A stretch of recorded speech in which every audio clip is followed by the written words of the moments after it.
Salut à toi, j'espère que tu vas bien. Dans cette vidéo, j'aimerais te partager un haha moment, comme on appelle ça, un moment un peu eureka que j'ai eu ces derniers jours. Et j'ai presque honte de l'admettre, ou en tout cas, je me sens assez con. Parce que ce que j'ai réalisé est extrêmement évident et simple, et tu pourras peut-être me le dire, mais je viens seulement de le réaliser. T'as probablement vu ma dernière vidéo dans laquelle je parle du fait que je n'ai pas de stratégie, ou en tout cas que je n'ai jamais pris le temps d'écrire noir sur blanc ma stratégie et de la tester. Et ça peut paraître dingue, mais c'est la réalité, et je me rends compte à quel point c'était, on va dire, stupide. Après voilà, ça fait partie de l'aventure, ça fait partie du voyage et du trajet. Mais bref, j'aimerais qu'on décortique un petit peu ensemble ce que j'ai réalisé ces derniers temps, ces derniers jours, et aussi mettre l'accent en fait sur l'importance que ça a. Bref, si on devait résumer le trading à quelques éléments clés, donc comment on écrit, bam. Donc si je devais résumer le trading, ok, ça c'est notre objectif à tous. Bon, en tout cas, si tu regardes cette vidéo, je suppose que tu as un lien quelconque avec le trading. Si je devais résumer le trading en quelques points clés, on pourrait dire qu'il y a par exemple la gestion des risques. C'est quelque chose d'assez important, forcément. Si tu vas utiliser des effets de levier de 1 pour 1000, tu vas pas faire long feu sur les marchés, ça je pense que c'est évident. D'autres éléments, ça peut être par exemple l'analyse. Donc l'analyse, qu'elle soit, et ça bon, il y a les deux grandes écoles, hein, l'analyse technique ou fondamentale, mais on va globalement dire que c'est l'analyse. Ben, forcément, tu dois avoir quelques notions d'analyse. Tu peux pas juste ouvrir un graphique et te dire, ben, je vais entrer comme ça sur un lancer de pièces. Non, il faut quand même qu'il y ait un minimum d'analyse. Et puis, pour le résumer très simplement, l'analyse, en tout cas pour l'analyse technique, on part du principe que l'historique des prix, donc tout ce qui s'est passé par le passé, nous donne une bonne idée de ce qui se passera à l'avenir. Et donc sur base de ça, ben, tu essayes de comprendre le comportement du marché, d'identifier des modèles, on va dire des schémas de comportement qui ont une certaine probabilité de se répéter à l'avenir. Puis tu vas profiter de ça. Ça, c'est pour l'analyse technique. L'analyse fondamentale, l'approche n'est pas la même. Le but n'est pas de recopier ce qui s'est passé par le passé. Pour l'analyse fondamentale, c'est plutôt d'analyser tous les facteurs qui vont faire bouger le prix d'un actif et d'essayer d'anticiper la direction future du prix. Mais globalement, on va parler d'analyse, voilà, pour garder les choses simples, c'est pas une vidéo sur ce sujet-là, mais donc l'analyse est aussi importante, tu dois apprendre l'analyse. On pourrait même rajouter l'analyse du sentiment, mais je vais rester dans les deux grandes écoles. Voilà, puis après, il y a aussi ce qu'on appelle la psychologie. Donc la psychologie, c'est un peu tout ce qui va encadrer ton plan de trading, et particulièrement le respect de ce plan de trading. Donc si maintenant, je crois que c'est Mark Douglas, tu en as sûrement déjà entendu parler, mais qui disait qu'il y avait 4 erreurs en trading. Tu avais par exemple la peur de manquer une opportunité, donc ça c'est le FOMO.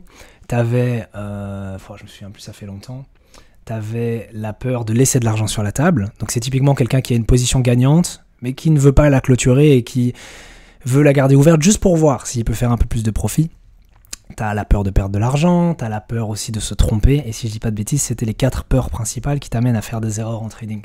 Et donc typiquement, bon ça nous est déjà tous arrivé, t'es dans une situation, t'as une position ouverte, et bon, il y a plein de scénarios possibles, mais disons que le fait que tu ressentes de la peur au fond de toi va t'amener à faire une erreur. Et puis bon, j'ai cité les 4 peurs, mais donc l'erreur, ça peut être par exemple de déplacer ton stop trop vite, de risquer trop sur la table, de laisser tourner ta position trop longtemps, ou peut-être pas assez longtemps, de couper court à un gagnant, tu vois. Enfin bref, toutes ces choses-là, ça peut découler de ta psychologie de trading. Mais la réalité, et c'est ça le point dont j'aimerais parler dans cette vidéo, c'est qu'il y a un 4e élément qui est important dans le trading et qu'on pourrait appeler la stratégie. Donc tout ça, quelque part, je sais pas comment, on va faire un grand rectangle. Donc tout ça, gestion des risques, analyse, psychologie, ok, toutes ces choses-là, j'essaie de faire un schéma un peu propre, ok, vont constituer ton plan de trading. Là, j'ai mis trading, mais en réalité, tout ça, ça rentre dans ton plan de trading. Donc le plan de trading, bah, c'est un peu à l'image, un peu comme un business plan. Tu vas simplement, quand tu te lances dans une aventure, quand tu te lances dans un business, bah, tu vas avoir un plan, tu vas pas te lancer comme ça. Donc déjà, c'est la première chose. Mais ce plan de trading, ce business plan en fait, si je devais vraiment le résumer le plus simplement possible, il doit contenir ces 4 choses-là. Alors honnêtement, jusqu'à maintenant dans la vidéo, normalement je t'apprends rien. Enfin je veux dire, si tu fais du trading depuis un petit temps, même ne serait-ce que quelques mois, normalement tu as déjà conscience que ces éléments-là sont importants. Après bien évidemment, on pourrait décortiquer chaque élément en plusieurs détails, qui eux-mêmes pourraient décortiquer en détail, mais c'est pas le but de la vidéo. Le but de la vidéo ici, c'est de voir les piliers du trading. Pour en revenir à la petite histoire au début de la vidéo, je t'ai dit que je venais de réaliser quelque chose qui... Je te le dis comme ça, enfin c'est en lien avec la dernière vidéo, mais ça paraît stupide, mais c'est réel, c'est que je n'avais pas de stratégie. Alors ce que j'appelle ne pas avoir de stratégie, ça ne veut pas dire que j'ouvre un graphique et j'entre au pif. Non, bien évidemment, il y avait tout derrière, tout un processus d'analyse qui était en place. Okay, et pour ceux qui me suivent depuis assez longtemps, ils savent que je suis surtout axé sur l'analyse fondamentale, ou en tout cas que je suis plutôt, je vais pas dire axé, parce que j'utilise l'analyse fondamentale et technique, plus ou moins dans les mêmes proportions, mais en tout cas que je suis plutôt calé, voilà, c'est ça que je devrais dire, l'analyse fondamentale est mon point fort, voilà, c'est ça que je voulais dire. Mais pour autant, c'est pas parce que tu sais correctement lire un graphique et que tu sais correctement lire une économie, pour ensuite donner la direction du prix, que ta stratégie de trading autour va te permettre d'être rentable. Ou je devrais même dire que tu as une stratégie de trading en fait. Parce que tu as des personnes qui sont des super analystes, sauf qu'il faut être honnête, si tu es juste un bon analyste, que ce soit technique ou fondamental, peu importe, si tu es juste un bon analyste, ça ne fait pas nécessairement de toi un bon trader. Et je pense que le gap qu'il y a entre les traders et les analystes, c'est que l'analyste sait, comme son nom l'indique, analyser les marchés, c'est peut-être même donner la direction future du prix, il a les bonnes anticipations, il a les bonnes prévisions, mais comme il n'a pas de stratégie, ou comme il ne sait pas appliquer une stratégie, il n'est pas trader. Genre littéralement, je pense que si je vais faire une barre, ok, comme ça, voilà, faire un peu plus épaisse, voilà, cette ligne rouge, ok, cette ligne rouge, c'est ce qui distingue l'analyse du trader. Okay, tu le sais peut-être, mais donc dans une institution financière, tu as tout un tas de postes différents, hein, tu as les analystes, puis même dans les analystes, il y a différents types d'analystes, puis tu as les quants, tu as les traders, bref, j'en ai déjà parlé dans une autre vidéo, donc c'est pas le sujet ici, mais honnêtement, je pense que si maintenant tu es un analyste, tu te trouves dans cette case-là, okay, de ce côté-là, on va dire, de la barre. Et pour passer de l'autre côté, tu vas devoir maîtriser les 3 compétences en plus, pour devenir un trader, tu vas devoir maîtriser les 3 compétences en plus qui sont avoir une stratégie, mais il ne s'agit pas que d'avoir cette stratégie. Encore faut-il savoir la respecter, donc tu dois avoir une bonne psychologie et puis aussi avoir une bonne gestion des risques, dans le sens où tu peux très bien avoir une stratégie rentable que tu arrives à respecter, mais si maintenant tu fais n'importe quoi avec les lots que tu utilises ou en tout cas la taille de position que tu prends sur les marchés, tu vas faire péter ton compte, donc ça aussi c'est important. Et je pense que ces 3 éléments-là, donc gestion des risques, psychologie et stratégie, sont importants. Donc le schéma que tu vois à l'écran est peut-être tout bête. Genre, honnêtement, voilà, t'as 4 cases, plan de trading, c'est vraiment tout bête. Mais je pense que si tu arrives à te positionner, donc si je prends par exemple, je sais pas moi, du jaune ou du bleu, voilà. Si tu arrives à te positionner et à te dire, ok, où est-ce que j'en suis dans mon trading? C'est le travail que j'ai fait avant de faire la vidéo, mais où est-ce que j'en suis dans mon trading? Et la réalité, c'est que ma gestion des risques est plutôt bonne, ok? Donc ça, c'est ok. Dans le sens où, tu le sais, depuis le temps que tu me suis, mais en un an, j'ai jamais fait sauter mon compte, j'ai jamais perdu plus que 4% sur mon compte. Même en réalité, parce que 4% c'est la limite que je m'impose, mais en réalité, j'ai jamais perdu plus de 2%. Donc mon drawdown, enfin pas le drawdown, mais disons que si tu regardes mon equity curve, ok, donc imagine ça c'est ton equity curve, donc là tu as 0, ok, donc 0%, c'est ton capital de départ, et bien mon compte, quand il est passé en négatif, n'est jamais descendu en dessous de moins 2%, c'est ça que je veux dire. Donc, gestion des risques, ok. Bien évidemment, j'ai pas vraiment de stratégie de gestion des risques, parce que j'en ai parlé, j'ai pas de stratégie, mais ma prudence sur les marchés m'a amené à ne jamais trop risquer. Peut-être que ça peut aussi être un défaut d'être trop conservateur, d'être trop sur la défensive, mais en tout cas, au moins, ça m'a permis d'éviter de faire sauter mon compte. La gestion des risques, ok. Psychologie, la difficulté, c'est que la psychologie, elle est beaucoup en lien avec les 2 autres case, parce qu'une bonne psychologie, c'est quoi? C'est comme je l'ai dit, si tu veux le résumer de la façon la plus simple possible, c'est le respect d'un plan. Sauf que, donc pour avoir une bonne psychologie, il faut un plan. Sauf que si tu n'as pas de stratégie clairement définie, ou bien que tu n'as pas une stratégie de gestion des risques clairement définie, c'est dur de dire si tu as une bonne psychologie ou pas. Donc cette case-là, on va dire, je ne vais pas y répondre. Analyse, ça je l'ai déjà dit, même si l'analyse fondamentale est mon point fort par rapport à l'analyse technique, globalement, mes compétences ou mes capacités d'analyse sont plutôt bonnes. Le problème, il réside surtout là, et puis après, ben forcément là, parce que avoir une stratégie c'est une chose, savoir la respecter c'est encore autre chose, mais j'en suis pas là. J'en suis pas là, et d'ailleurs, c'est un sujet que j'avais abordé il y a très longtemps sur ma chaîne, où j'avais dit, mais dans l'industrie du trading, sur YouTube, etc., tu vois plein de vidéos sur la psychologie de trading.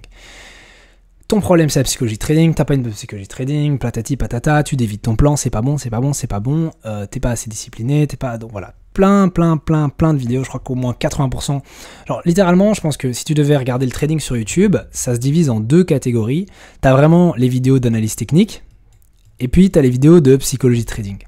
Et c'est ça qui est marrant, c'est que du coup tout le monde retail, tu vois, dont on fait partie, le monde des particuliers, qui essayons de devenir des traders rentables, sans mettre un pied en institution, souvent on alterne entre ces deux choses-là. On se dit, ah mais en fait le problème c'est que j'ai pas une assez bonne analyse. Et puis il y a surtout de l'analyse technique sur YouTube, il y a aussi un peu de vidéos sur l'analyse fondamentale, mais il y a surtout de l'analyse technique. Donc on se dit, ah en fait c'est parce que j'ai pas la bonne stratégie, le bon modèle, la bonne méthode de trading, blablabla. Et donc on passe des heures et des heures sur les graphiques à backtester des trucs, etc. et à faire de l'analyse technique. Puis on se rend compte, en fait ça marche pas si bien, on n'y arrive pas. Alors on passe du côté de la psychologie, on se dit, ah mais non, en fait mon problème c'est ma psychologie, c'est parce que je respecte pas mon plan, ma stratégie, ma gestion des risques, blablabla. Sauf que la réalité en fait c'est que les deux choses se valent, bien évidemment, c'est bien de s'améliorer en analyse technique, c'est bien d'améliorer sa psychologie de trading, sa discipline, etc. Mais la réalité, c'est que souvent, le problème, il découle d'une seule et même chose. Bref, t'avais la T ici, t'avais la psychologie ici. Le problème découle d'une seule et même chose, c'est qu'on n'a pas de stratégie claire et définie. Donc honnêtement, ça ne sert à rien, je pense, de se pencher sur la psychologie de trading tant que tu n'as même pas une stratégie. Parce que, comme je l'ai défini tantôt, la psychologie de trading, c'est savoir respecter son plan de trading, ou on va dire sa stratégie de trading, l'appliquer correctement. Mais comment tu veux savoir si tu appliques correctement ta stratégie de trading si tu n'as pas de stratégie de trading? Et c'est ça le tilt que je viens d'avoir. Enfin après, ça va. À cette période de l'année, je suis pas axé à fond sur la psychologie. Mais je me souviens, il y a encore quelques mois, si tu remontes dans mes vidéos, tu verras que je suis littéralement en train de dire, je suis en train d'essayer de travailler ma psychologie de trading, Genre littéralement, je lis des bouquins, j'essaie des trucs, etc. Et ça n'a pas de sens. Ça n'a pas de sens. Enfin, je veux dire, maintenant, si je regarde mes vidéos, je me rends compte que, oui, en fait, ça n'a pas de sens. Mais voilà, il fallait le recul et le temps nécessaire pour que l'information monte jusqu'au cerveau et que ça fasse tilt. Mais bref. Mon problème actuellement, c'est ça. C'est que j'ai pas de stratégie claire. Et alors, j'ai dit tantôt qu'on pouvait... je vais d'abord parler d'autre chose. Donc, première chose, c'est déjà de se positionner. Donc là, je viens de faire l'exercice, mais ça peut être intéressant pour toi aussi de faire l'exercice. Où est-ce que tu te situes plus ou moins? Si on devait faire, donc ça, une échelle comme ça, ok. À gauche, tu es un trader, ok. À droite, tu es un analyste expérimenté. Où est-ce que tu te places? Bon, après, bien évidemment, tu peux être bon en analyse et être trader, mais ce que je veux dire par là, c'est que dans ce schéma-là, est-ce que tu es plus vers là et en fait tu manques d'une stratégie claire et applicable, ou est-ce que tu es plus par là et tu as une bonne stratégie? Forcément, avoir une bonne stratégie implique de savoir faire une bonne analyse, mais tu comprends l'idée. Et si je devais me positionner, pour te donner un peu une idée, je pense que je suis, parce que comme j'ai même pas de stratégie, honnêtement, je suis peut-être là, tu vois.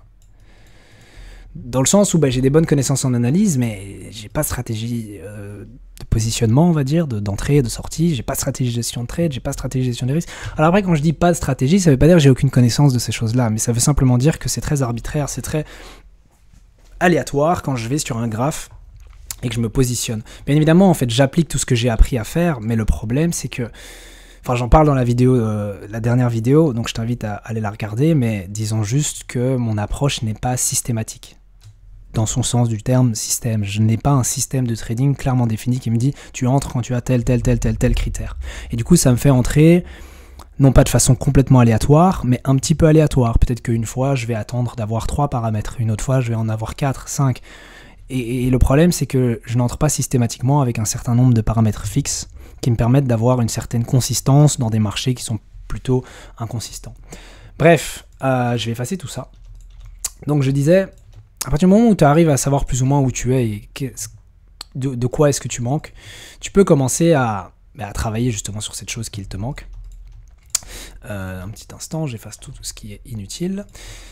Donc, si je devais donner un ordre dans lequel apprendre les choses, je pense que la première étape, c'est peut-être d'apprendre l'analyse. Dans le sens où tu sauras pas tu sauras pas concevoir une stratégie si tu n'as aucune notion, enfin si tu connais même pas le trading. Donc il faut d'abord avoir des connaissances. Alors l'analyse c'est assez vaste, mais à partir du moment où tu apprends les bases en analyse technique et en analyse fondamentale, tu peux commencer à avoir une idée de ce que tu as envie de faire sur les graphes. À partir du moment où tu as cette idée-là, une idée de, tiens, qu'est-ce que j'ai envie de faire? Ah oui, moi je remarque que l'actif que j'ai envie de trader, il bouge en tendance. Ok, j'ai envie peut-être de suivre ces tendances. Ça peut être intéressant, parce que je remarque que le prix fait des grands mouvements en tendance, et puis il se retrace, puis des grands mouvements. Ça pourrait être intéressant d'attraper ces grands mouvements. Je vais peut-être essayer de trouver une stratégie, enfin de designer une stratégie de suivi de tendance. Et puis alors tu commences à... Bref, et petit à petit, avec tes connaissances, tu commences à définir ta stratégie. Ok, donc j'avais dit que je donnerais l'ordre, mais donc... Pardon. Tchac. On va y arriver. Tchac. Donc en 1, analyse. Ok. T'apprends l'analyse technique, t'apprends l'analyse fondamentale. Dans quel ordre, peu importe. Il y en a qui préfèrent apprendre l'analyse fondamentale puis l'analyse technique, mais les deux se valent, je pense, et les deux sont intéressants. Après, tout dépend bien évidemment du style. Enfin, il y a plein de détails que j'omets volontairement dans la vidéo. Hein. Bien évidemment, si tu veux faire du scalping, dire analyse fondamentale, honnêtement, tu t'en fous un peu. Juste savoir quand il y a des annonces éco importantes pour éviter de trader à ce moment-là, mais à part ça, t'as pas besoin de grand-chose. Si maintenant tu fais du swing, l'analyse fondamentale va être très importante. Et la technique aussi va être importante, mais l'analyse fondamentale va être vraiment très importante, parce que tu vas t'exposer au marché pendant des longues périodes, peut-être de plusieurs semaines. Donc il faut que tu aies une idée de la direction de l'environnement macro. Donc ça, c'est en 1. En 2, tu vas essayer de concevoir une stratégie. Puis en 3... Par rapport à ta stratégie et tes objectifs de trading, les objectifs de rendement que tu cherches, ta tolérance au risque aussi, peut-être le drawdown maximum. Donc le drawdown, c'est on va dire t'as ton compte, ok, imagine ton capital monte, puis hop, tu as une petite période de perte, et bien ça c'est ton drawdown. Et tant que tu dépasses pas le précédent haut, t'es en drawdown. Et puis alors là du coup, t'as un nouveau haut, tu continues, un petit drawdown. Et puis donc les drawdowns, c'est toutes ces périodes en fait où tu as des baisses par rapport à ton dernier plus haut. Ok. Quelque part, un drawdown commence à la seconde où tu as une perte. Ça veut dire que, imagine, tu as un gain, et puis une perte, là, tu as un drawdown. Peut-être qu'après, directement, tu le compenses avec un gain, mais donc tu avais un mini drawdown. Donc, ce que j'appelle la tolérance au risque, c'est, c'est quoi ta tolérance par rapport... Donc, une perte, 2 pertes, 3 pertes, je veux dire, imaginons que chaque perte, c'est moins 1%, combien est-ce que tu tolères de pertes? Moins 1%, 2, 3, 4, 5, 10% peut-être, parce que tu peux enchaîner des pertes consécutives. Bref, donc...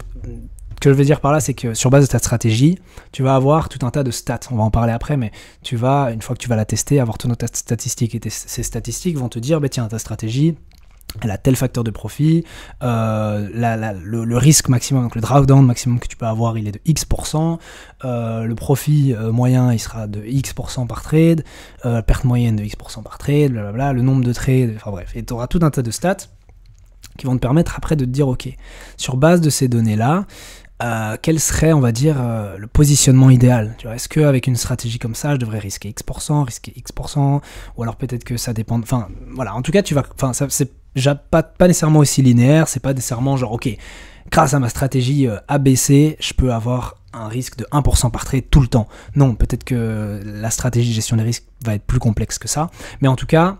Sur base de ta stratégie, tu vas pouvoir commencer à définir une stratégie de gestion des risques. Et puis alors après, et ça c'est seulement l'étape 4, c'est faire en sorte, si en tout cas ta stratégie n'est pas 100% automatique, dans le sens où si tu n'as pas un robot de trading qui trade pour toi, tu vas devoir quand même placer tes trades manuellement. Même si ta stratégie est mécanique, dans le sens où tous les critères d'entrée et de sortie sont déjà définis, c'est pas toi qui les décides, c'est si en gros tu as un signal, mais même si tu as un signal, il faut encore agir sur base de ce signal et te dire ok, je prends position, j'ouvre une position, je place un ordre à tel niveau avec un stop comme ci, comme ça, et cette capacité à respecter les règles que tu t'es imposées, ça va être la psychologie de trading. Si tu es quelqu'un d'assez indiscipliné, ça va être difficile pour toi, il va falloir travailler là-dessus. Mais bref. Je me rends compte que non seulement je suis resté très longtemps dans cette phase d'analyse, à apprendre la technique, le fonda, et je pensais m'améliorer, alors qu'en réalité, je ne faisais qu'acquérir des connaissances, c'est la première chose. Deuxième chose, c'est je me suis aussi attardé sur la psychologie, mais en fait, tu te rends bien compte que le chemin, donc c'est 1, 2, 3, 4, je suis jamais passé par là. Ou en tout cas que brièvement, et je m'en rends compte seulement maintenant, et c'est ça le plus dingue en fait, c'est que c'est un élément évident de la recette pour réussir en trading. Et c'est tellement évident en fait que tu oublies de le faire. et que tu le fais pas. C'est comme par exemple les gens qui, pendant des mois et des mois, quand ils commencent le trading, se disent j'ai pas besoin de mettre de stop. Ça m'est jamais arrivé, mais je sais qu'il y a pas mal de personnes au début qui essayaient de trader sans stop loss. Et c'est tellement évident que ça paraît fou, tu vois, mais il y a des gens vraiment qui avaient la conviction qu'un stop n'était pas nécessaire. C'est seulement après avoir peut-être rencontré quelqu'un qui leur a fait comprendre, ou après avoir lu un bouquin qui leur a fait comprendre, peut-être après avoir expérimenté quelque chose directement sur les marchés, une grosse perte qui leur a fait comprendre qu'un stop est nécessaire, ou en tout cas fortement conseillé, qu'ils ont commencé à utiliser un stop. Mais donc il y a des choses comme ça qui sont tellement évidentes qu'on les survole un petit peu. Et puis quand tu te rends compte, bah, tu te dis putain c'est con. Dernier point que j'aimerais aborder dans la vidéo, avant de la terminer, c'est... Ça rejoint un peu la psychologie de trading dans le sens où si tu lis des auteurs comme Mark Douglas ou comme Van K. Tarp, genre ça s'écrit genre Van K. Tarp, comme ça. Donc si tu lis des auteurs comme eux, donc c'est surtout des auteurs qui sont connus pour leurs livres sur la psychologie de trading. En réalité, bon, j'ai dit que la psychologie venait en 4e étape, ou en tout cas ce que j'appelle la psychologie de trading. Je vais le noter comme ça. La psychologie de trading, certes, ça vient en 4e étape, mais en réalité, il y a une autre forme de psychologie dont j'aimerais parler, c'est la psychologie en général. Mais j'aime pas utiliser le mot psychologie, du coup je vais plutôt utiliser le mot mindset. En fait, attends, on va le faire comme ça, ok. Donc, psychologie, mais j'aime pas trop utiliser ce mot, donc j'utilise le mot mindset. Mindset, on va l'utiliser en français, parce que ça va être plus simple. Donc, l'état d'esprit à avoir. Et quelque part, cet état d'esprit repose sur tes croyances, ok. Donc, ce point-là va être très important. Je crois que je vais même effacer ça, parce qu'on va plus parler de ça. Ok. Mais donc, voilà, retiens juste état d'esprit et croyance. J'aimerais parler de ces deux choses-là juste avant de faire clôturer la vidéo. Je sais qu'elle est déjà longue, mais c'est quand même important, je pense, à dire. Des auteurs comme Van Tarp ou comme Douglas vont dire des choses comme le trading c'est 100% psychologique, il n'y a que la psychologie qui compte, etc. Alors, quand j'entends ça, je peux pas être d'accord parce que je me dis, mais t'as beau avoir un type avec la meilleure psychologie de trading du monde, s'il n'a pas de système, s'il n'a pas de stratégie de trading, c'est impossible de gagner sur les marchés. Sur le long terme, c'est impossible, il faut une stratégie. Mais en fait, après avoir lu et relu et re-relu ces auteurs, j'ai compris que ce qu'ils voulaient dire, c'est pas la psychologie de trading est la clé, c'est la psychologie au sens large, c'est-à-dire l'état d'esprit et les croyances. Et ils font beaucoup le point là-dessus. Il m'a fallu du temps pour comprendre, mais en fait, ce qu'ils veulent dire, c'est que... Et je vais prendre mon exemple. Et ça va pas être un exemple du coup positif, ça va être un exemple négatif de ce qu'il ne faut pas faire. La raison pour laquelle j'ai jamais songé à développer une stratégie, à la backtester, et puis ensuite à la trader, peut-être sur un compte démo, voir ce que ça donne sur 3 mois, 6 mois, et puis alors envisager de la trader sur un compte réel, mais la raison derrière tout ça, elle est double. La première, c'est mes croyances à l'égard de la stratégie. Ça veut dire que inconsciemment, j'avais une croyance qui me disait, il y a moyen d'être rentable sur les marchés sans stratégie, ou en tout cas sans avoir écrit une stratégie claire et backtestée, etc. Ou voilà, autre croyance, il y a une part de moi qui me disait, tiens, c'est possible d'être rentable sur les marchés sans backtester. Alors, quelque part, oui, c'est vrai, je ne peux pas démentir ça, mais la réalité, c'est que tu n'as aucun moyen de savoir si ta stratégie est rentable. Tu peux trader une stratégie sans la backtester, mais tu n'as aucun moyen de savoir si elle est rentable. Donc peut-être qu'en fait, tu trade une strat qui est pas rentable sans le savoir et en fait tu perds juste du temps parce que tu vas trader une strat pendant 1 mois, 2 mois, 3 mois, 4 mois, 5 mois, 6 mois sans ça. Enfin, à quel moment est-ce que tu vas te dire en fait peut-être qu'elle est pas rentable, peut-être que je devrais quand même vérifier au lieu de juste trader dans le vent. Donc ça c'est la première chose. La deuxième chose c'est j'ai oublié mes idées encore une fois comme dans la dernière vidéo. Bref, c'est pas grave. En tout cas, ça, c'était l'idée principale, c'est la plus importante. Mais donc, ces croyances-là, et c'est ça qu'ils entendent, ces auteurs-là, par la psychologie, c'est la clé, c'est que ton état d'esprit, ta psychologie, ou bref, tes croyances, en fait, c'est ce qui va te pousser à agir d'une certaine manière. Donc, en réalité, je crois qu'il y a une expression qui dit, voilà, change tes pensées, change tes croyances. C'est pas du tout ça, c'est change tes pensées, change tes actions. Non, c'est pas du tout ça non plus. Attends, c'est change tes pensées, change ta vie. Désolé, je mélange tout. Ok. Donc l'idée derrière cette phrase, donc change tes pensées, change ta vie, c'est que tes pensées, qu'on pourrait aussi traduire par tes croyances, donc tout ce qui se passe dans ta tête, va dicter tes actions. Quelque part, tu agis de la façon dont tu agis parce que tu as certaines pensées, tu as certaines façons, tu as certaines croyances, tu as certains schémas de comportement. Et donc ces manières d'agir, donc tes actions, ben, vont dicter ta vie, vont simplement amener le résultat, tu vois. Mais donc si maintenant, parce que là peut-être que je m'éloigne un peu et ça devient un peu philosophique et t'as peut-être du mal à me suivre, donc pour revenir au trading, si maintenant j'ai cette croyance fermement ancrée de ben, j'ai pas besoin de stratégie, ou alors j'ai pas besoin de, je sais pas moi, de backtester ma stratégie, ou je peux faire du trading discrétionnaire, d'ailleurs mini parenthèse par rapport à ça, mais tu peux avoir une stratégie discrétionnaire, ok? Donc je vais peut-être le noter parce que c'est important. Donc tu as les stratégies, ok, de trading. Ben, tu peux avoir, on va dire, deux types de stratégies. Soit ta stratégie est mécanique, et c'est souvent ce qu'on conseille. Une stratégie mécanique, ça ne veut pas nécessairement dire qu'elle est automatisée, mais ça veut surtout dire que tu as des règles vraiment précises, objectives. Il n'y a pas moyen d'en dévier. C'est A ou B, c'est tiens, j'ai un trade ou j'ai pas de trade. Ça, c'est 100% mécanique. Et puis, tu as une stratégie discrétionnaire. Alors, bien évidemment, ta stratégie peut se situer entre les deux, tu vois, c'est pas l'un ou l'autre, c'est plutôt, on va dire, une ligne, ok, 100% discrétionnaire ou 100% mécanique, et tu te situes quelque part. Les traders avec des algos et des robots, ils sont 100% mécaniques, ils sont là. Ceux qui font de l'analyse fondamentale, souvent, il y a une part de discrétionnaire, donc s'ils sont pas au milieu, ils sont éventuellement un peu plus adroits, en tout cas, il y a toujours du discrétionnaire. Ce que j'ai confondu pendant longtemps, c'est penser que discrétionnaire égale aléatoire, égale oh, je vais prendre des positions à mon bon jugement. Sauf que non, que ce soit mécanique ou discrétionnaire, une stratégie reste une stratégie. Donc il n'y a pas d'aléatoire là-dedans, et ça c'est vraiment important parce que beaucoup de gens se disent oh oui, ma stratégie, elle n'est pas mécanique, elle est discrétionnaire parce que j'ai pas de critères fixes pour entrer. Non, dans tous les cas, même avec une stratégie discrétionnaire, tu dois avoir des critères fixes. C'est juste que ces critères ne sont pas, on va dire, automatisable. C'est par exemple, tiens, je vais faire toute une analyse de l'économie, une analyse macro, et cette analyse macro, ok, on va l'appeler A, donc toute cette analyse macro va m'amener à un biais directionnel. Tiens, haussier, baissier ou en range, tu vois. Tu auras ton biais directionnel, mais cette analyse est trop complexe que pour être mise dans des ordinateurs, en tout cas par toi en tant que petit trader retail. Peut-être que si tu avais toute une équipe de quant derrière toi, tu pourrais le faire, mais en tout cas, c'est surtout un jugement subjectif. Mais ça ne veut pas pour autant dire qu'il est mauvais, dans le sens où si tu as un track record assez grand, si comme moi, tu t'amuses à tous les jours faire une analyse des marchés et essayer d'avoir un biais directionnel, pour ma part, mon biais directionnel est bon la plupart du temps.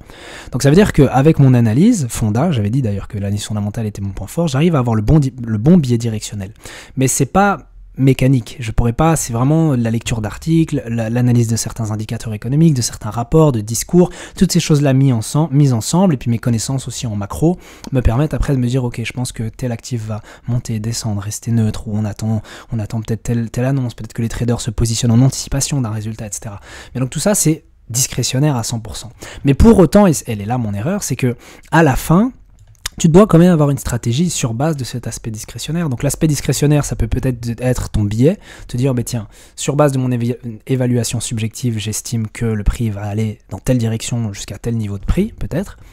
Mais après, derrière ça, ton positionnement doit quand même découler d'une stratégie. Il doit quand même y avoir des critères précis. Bref, c'était une mini-parenthèse. Mais donc pour revenir à cet état d'esprit et ses croyances, histoire de conclure la vidéo parce que ça devient long, disons simplement que si tu arrives à changer ton état d'esprit, ça veut dire changer tes croyances. Donc par exemple, je pourrais supprimer la croyance de me dire j'ai pas besoin de backtest ma stratégie. Non. Ou alors me dire j'ai pas besoin d'une stratégie. Non, t'as besoin d'une stratégie. Et t'as besoin de backtest cette stratégie-là. Le simple fait d'adopter ces nouvelles croyances-là, ça va être quoi le premier résultat? Si je sais que j'ai besoin d'une stratégie, je vais designer une stratégie. Si je sais que j'ai besoin de la backtester, je vais aller la backtest. La seule raison pour laquelle je le faisais pas, c'est parce que j'avais encore cette croyance qui allait à l'encontre de ce qu'on me disait, de ce que je pouvais lire. Je lisais, typiquement, je reprends l'exemple du stop. Les mecs qui mettent pas de stop loss, c'est typiquement quoi? C'est, ils voient partout, il faut mettre un stop loss, il faut mettre un stop loss, il faut mettre un stop loss, mais il y a leur croyance dans leur tête qui leur dit, un stop loss c'est pas si important. Et c'est parce qu'ils ont cette croyance-là qu'ils n'arrivent pas à saisir, on va dire, l'information et l'importance de mettre un stop. Et bien pour moi et la stratégie, c'est la même chose, c'est parce que j'avais cette croyance, c'est parce que j'avais le mauvais état d'esprit, on va dire, la mauvaise psychologie en général, parce que j'avais ce mauvais état d'esprit. Et cette croyance, il me disait, une stratégie, c'est peut-être pas si important, genre je peux être full discrétionnaire et juste avec mes connaissances et mon bon jugement, trouver des points d'entrée et de sortie et des bons trades. Eh bien non, c'est faux. Et puis du coup, c'est à cause de cette croyance-là que je me suis jamais penché du côté de définir une stratégie. Puis il y a aussi un peu de flemme aussi. Ça, je pense qu'on le dit jamais assez souvent, mais souvent, pas tout le temps, mais souvent, la raison pour laquelle t'as pas envie de faire quelque chose, du genre définir une stratégie, enfin commencer à concevoir une stratégie, tester les paramètres, la backtester, etc. Puis la tester en démo pendant une certaine période, etc. C'est juste la flemme. Parce que tu sais, ton inconscient le sait qu'il y a beaucoup de travail. Tu vas pas pouvoir le faire en une journée, ça va te prendre du temps, surtout si tu démarres de zéro. C'est pas comme si j'avais déjà fait une stratégie une fois et donc il suffit de refaire un peu la même chose que j'ai fait. Non, tu démarres de zéro, donc tu dois apprendre, tu dois faire des essais, erreurs, etc. Et donc tu sais que ça va prendre du temps. Et en réalité, l'être humain, il fonctionne beaucoup sous la loi du moindre effort. Donc moins il y a d'efforts à faire, mieux c'est pour lui. Et c'est la même chose aussi pour les personnes, par exemple, qui se disent l'analyse fondamentale ça sert à rien, blablabla. La réalité c'est que l'analyse fondamentale elle sert à quelque chose. À moins que tu fasses du scalping, l'analyse fondamentale sert à quelque chose. Mais la plupart des gens n'ont pas envie d'apprendre l'analyse fondamentale, non pas parce qu'elle sert à rien, même si c'est leur croyance, mais parce qu'ils savent que c'est beaucoup d'efforts. Oui, l'analyse fondamentale ça prend pas comme ça peut peut-être te mettre des années. Parce qu'il y a énormément de choses à savoir. Tu dois apprendre la microéconomie, la macroéconomie, les politiques monétaires, la finance, les politiques budgétaires. Tu dois apprendre l'économie géographique, je sais pas si on appelle ça comme ça. Enfin bref, l'économie internationale. Enfin bon, il y a énormément de choses à apprendre. Et oui, ça s'apprend pas. Et tu dois apprendre les indicateurs économiques aussi. Ça, c'est tout un domaine aussi à apprendre. Enfin bref, et donc ça s'apprend pas en un jour ou en un mois. Ça prend plus de temps que ça. Et donc les gens ont la flemme. Et donc ils se disent, bon, au final, si je deviens un expert en analyse technique, peut-être que j'aurais pas besoin d'étudier l'analyse fondamentale. Mais la réalité, c'est que nos croyances amènent les actions, mais les mauvaises actions. Pendant trop longtemps, j'allais dans la mauvaise direction, genre littéralement. Enfin, pas la mauvaise direction, parce que tout ce que j'ai appris, ça m'a servi. Mais j'ai perdu énormément de temps. J'aurais pu déjà, depuis des mois, voire même des années, bon, des années j'exagère, mais peut-être il y a 1 an, j'aurais pu déjà commencer à me pencher sur designer une stratégie, même si c'est pas la meilleure, mais au moins avoir quelque chose de concret que tu peux tester, avec lequel tu peux récolter des données, et puis au moins avoir un semblant de certitude que, tiens, ta stratégie a des chances de fonctionner à l'avenir. Parce que là, la réalité, c'est que tu navigues en haute mer sans avoir je sais pas comment ça s'appelle, mais bref, aucun moyen de t'orienter. Tu te laisses juste porter par les vagues, et si tu te laisses porter par les vagues, il y a de fortes chances pour que tu échoues sur une plage, au lieu d'arriver à destination. Bref, c'était la fin de c'est la fin de cette vidéo, j'espère qu'elle t'a plu. Et puis sur ce, on se dit à la prochaine, dans la prochaine vidéo.